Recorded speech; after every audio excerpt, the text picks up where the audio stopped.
안녕하십니까.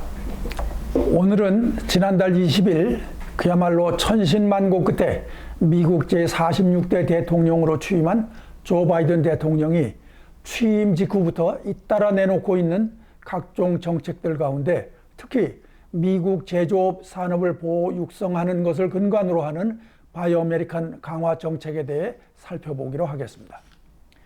이미 잘 아시는 것처럼 미국은 바이든 후보가 작년 11월 대선에서 당선된 이후에도 트럼프 전 대통령이 줄기차게 선거 결과에 불복하고 급기야 현직 대통령이 선동한 극우 성향 지지 그룹들이 의사당을 점거하고 폭동을 일으켜서 헌법에 따라 대선 결과를 확인하는 의사 일정이 중단되는 미국 역사상 전무후무한 엄청난 사건을 겪기도 했습니다.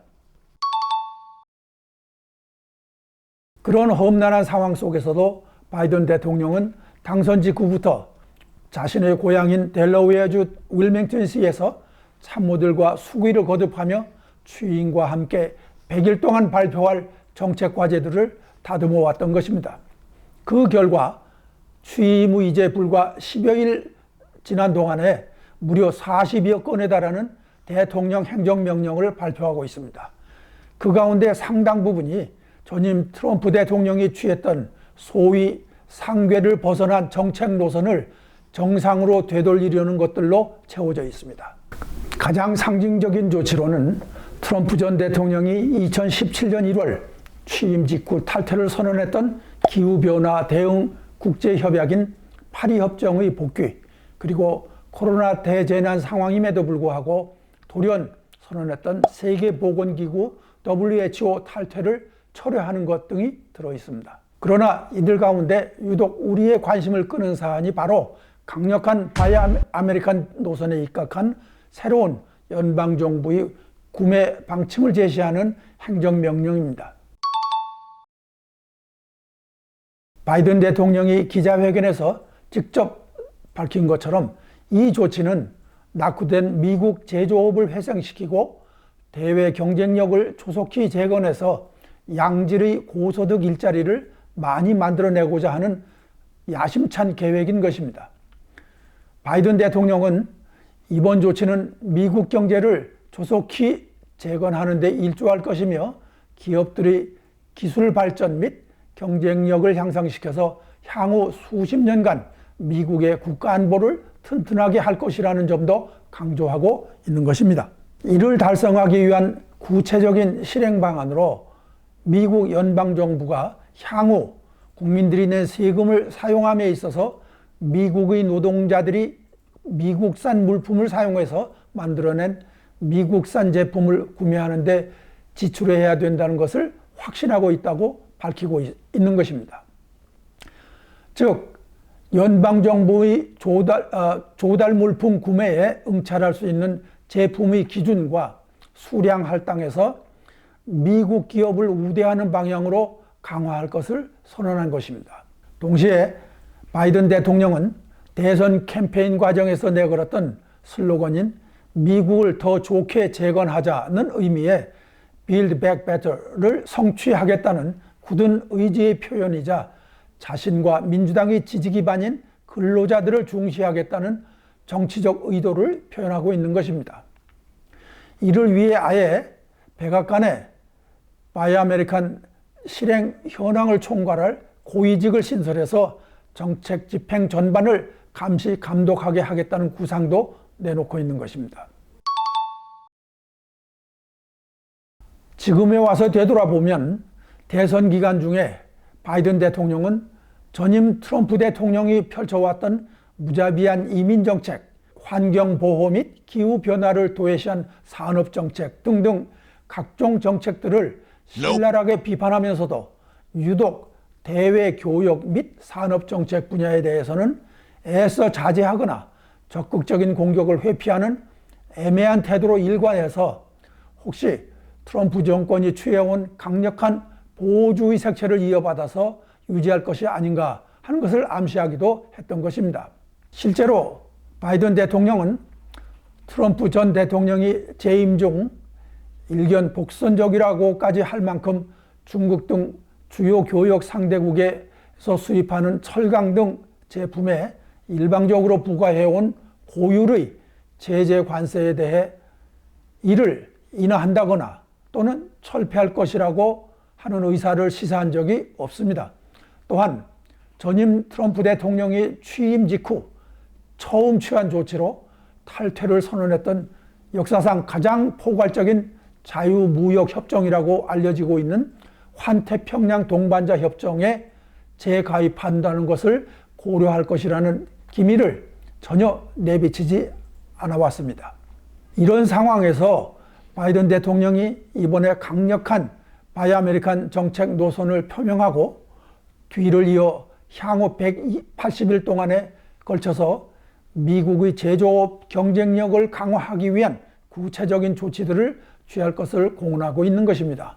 이와 관련해서 미국의 각 주요 미디어들은 트럼프 전 대통령도 바이 아메리칸 노선을 표방을 하고 있었으나 실제로는 아무런 실질적인 변화를 이루지 못했던 점을 감안해 본다면 바이든 대통령이 이번에 선언한 바이 아메리칸 강화 정책을 기점으로 오히려 트럼프 정권보다도 더욱 강력한 자국 기업 우선의 보호주의 노선을 추구할 것으로 전망하는 견해가 대세입니다.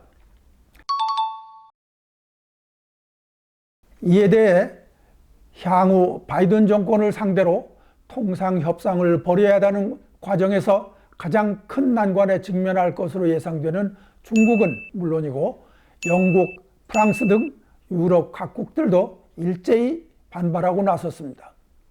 이들은 바이든 정권이 강력한 보호주의 색채의 대외 정책 노선을 추구하면 동맹 관계에도 심각한 영향을 끼칠 것이라며 깊은 우려를 표명하고 있는 것입니다.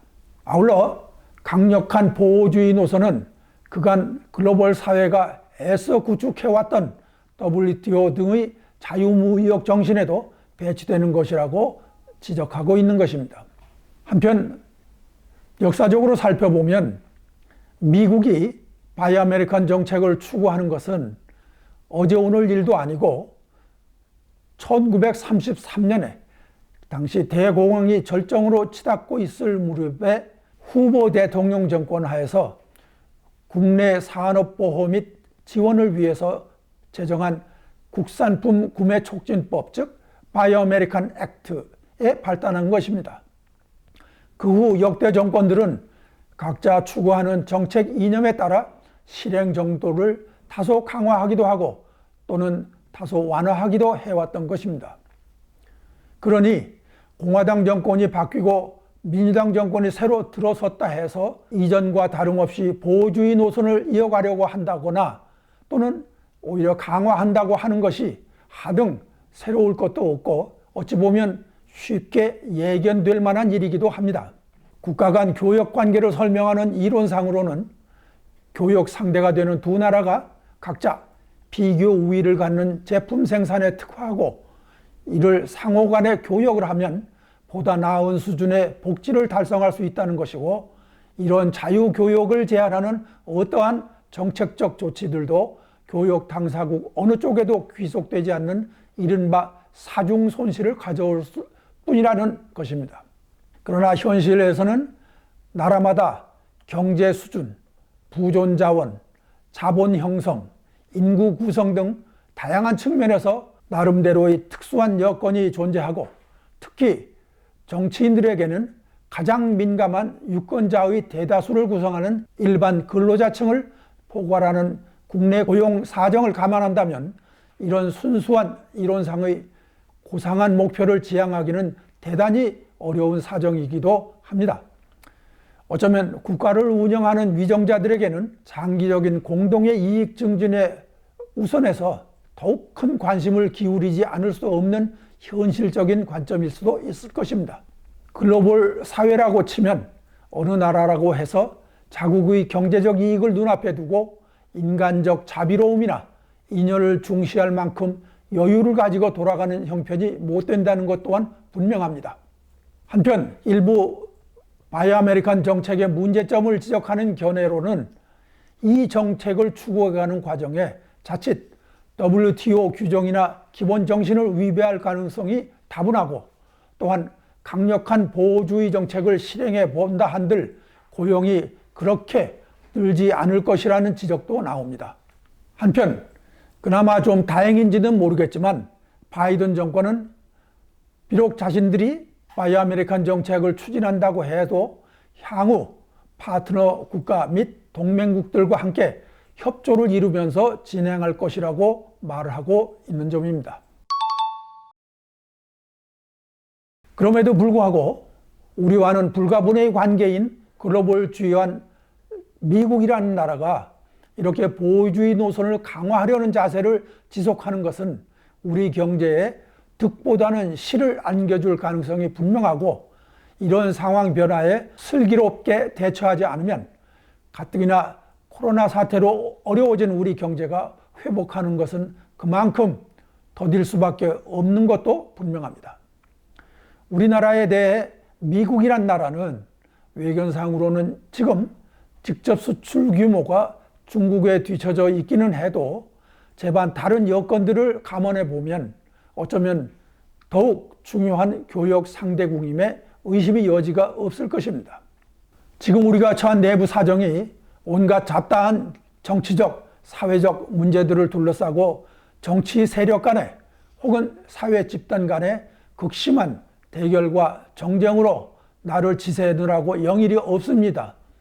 그렇지만 정부는 물론이고 수출 현장에서 뛰고 있는 당사자, 기업들을 포함한 관련 주체들은 향후 바이든 정권이 내놓을 구체적인 후속 조치들을 꾸준히 예의주시하면서 냉철한 판단에 입각하여 실효성 있는 방도로 대처해 나갈 것이 절실히 요구되는 엄중한 시점이라고 생각이 됩니다.